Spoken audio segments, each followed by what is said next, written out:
Luar biasa, inilah makhluk-makhluk ciptaan Allah yang memiliki ukuran super besar di alam semesta ini. Dikisahkan, Allah Subhanahu wa Ta'ala dahulu banyak sekali menciptakan makhluk-makhluk yang berukuran super raksasa. Saking luasnya, belum ada satupun manusia yang bisa menjangkau letak makhluk itu kecuali yang dikehendaki Allah. Ada banyak sekali riwayat baik dalam Al-Quran dan hadis yang menjelaskan tentang sifat dan bentuk makhluk-makhluk itu. Berikut daftar beberapa makhluk-makhluk terbesar di alam semesta ini. Makhluk raksasa yang pertama adalah Arsy. Arsy bisa diartikan sebagai tahta atau singgasana Allah Subhanahu wa Ta'ala. Hal ini berdasarkan kata dasar dalam bahasa Arab arsya, yang berarti bangunan, singgasana, istana, atau tahta. Arsy menurut paham Ahlussunnah wal Jamaah adalah makhluk Allah yang tertinggi berupa singgasana seperti kubah yang memiliki tiang-tiang yang dipikul dan dikelilingi oleh para malaikat. Ukuran Arsy sangat besar dan tinggi sekali. Karena itulah, Arsy dijuluki sebagai makhluk Allah yang paling besar dan tinggi di alam semesta ini. Bisa dibilang juga, Arsy adalah atapnya seluruh makhluk-makhluk di alam semesta ini. Allah Subhanahu wa Ta'ala berfirman dalam Al-Quran, dan malaikat-malaikat berada di penjuru-penjuru langit. Dan pada hari itu 8 orang malaikat menjunjung Arsy Robmu di atas kepala mereka. Quran Surat Al-Haqqah ayat 17. Dalam tafsir Adur Al-Mansur fi Tafsir Bil Maksur dijelaskan, bahwa Allah menciptakan Arsy dan kursi dari cahayanya. Arsy itu melekat pada kursi. Para malaikat berada di tengah-tengah kursi.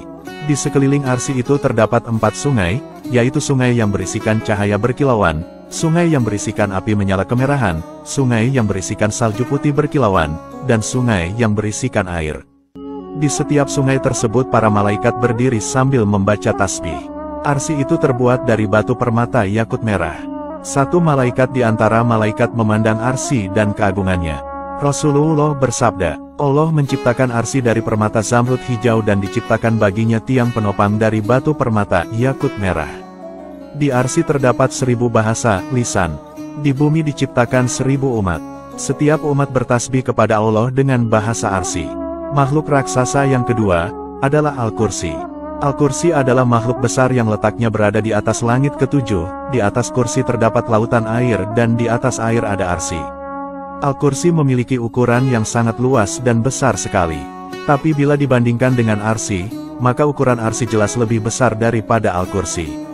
Namun bila dibandingkan dengan langit dan bumi, 7 lapis langit dan 7 lapis bumi itu sangat kecil bila dibandingkan dengan Al-Kursi, ibarat seperti cincin yang dilemparkan di padang pasir. Dalam sebuah hadis dijelaskan, kursi Allah itu tempat berpijaknya 2 telapak kakinya. Adapun, Arsy Allah hanya diketahui ukuran besarnya oleh Allah sendiri. Hadis riwayat Al-Hakim. Namun, kita tidak bisa menyamakan berpijaknya Allah dengan berpijaknya kaki manusia. Hal ini karena Allah itu memiliki sifat berbeda dari makhluknya. Jadi, yang mengetahui bentuk dan fungsi pasti tentang Al-Kursi hanyalah Allah Subhanahu wa Ta'ala. Makhluk raksasa yang selanjutnya adalah Sidratul Muntaha. Sidratul Muntaha secara harfiah bisa diartikan sebagai pohon bidara. Makhluk ini digambarkan berukuran besar seperti pohon yang menjadi ujungnya alam semesta. Segala sesuatu yang naik dari bumi dan yang turun dari langit, pangkalnya tersebut berada di Sidratul Muntaha. Namun, bentuk sebenarnya dari Sidratul Muntaha hanyalah Allah yang mengetahuinya. Dinamakan Sidratul Muntaha juga karena menjadi pohon tempat terakhirnya arwah para syuhada yang senantiasa mendapat karunia rezeki dari Allah. Pohon tersebut berada di atas langit ketujuh, di sebelah kanan Arasy, dengan daun-daun seperti kuping-kuping gajah, buah-buahnya seperti kendi besar, dahan-dahannya berupa mutiara, yakut, dan zabarjat.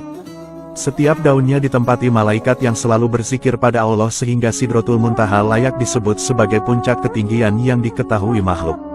Itu pun hanya Rasulullah Shallallahu Alaihi Wasallam yang mengetahuinya.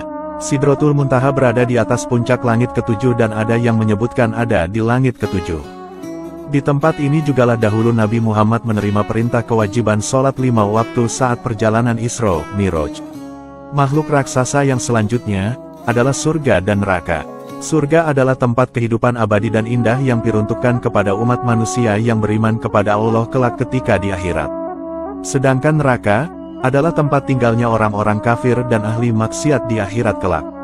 Surga dan neraka memiliki ukuran yang sangat luas sekali. Tempat itu bahkan bisa menampung seluruh populasi manusia dari zaman Nabi Adam hingga sekarang. Dalam sebuah riwayat disebutkan, bahwa luas surga itu bagaikan seluas langit dan bumi. Antara surga dan neraka masing-masing memiliki 7 tingkatan. Makhluk raksasa yang selanjutnya, adalah langit dan bumi. Bumi merupakan tempat tinggal bagi banyak makhluk hidup seperti manusia, hewan, dan tumbuhan. Sedangkan di langit terdapat makhluk-makhluk Allah seperti bulan, bintang, matahari, planet-planet dan galaksi-galaksi super besar.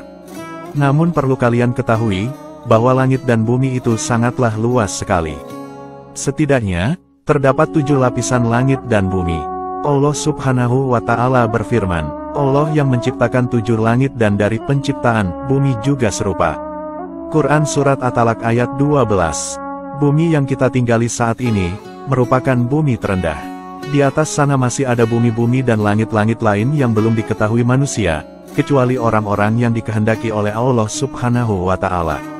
Di atas langit masih banyak makhluk-makhluk lainnya seperti Lauhil Mahfuz, Al-Qalam, Baitul Maqmur, Samudra Air, dan lain sebagainya. Itulah beberapa makhluk-makhluk raksasa yang ada di alam semesta ini. Menurut kalian, apakah masih ada makhluk-makhluk besar lainnya? Silahkan masukkan komentar kalian di kolom komentar ya. Wallahu a'lamu bishawab.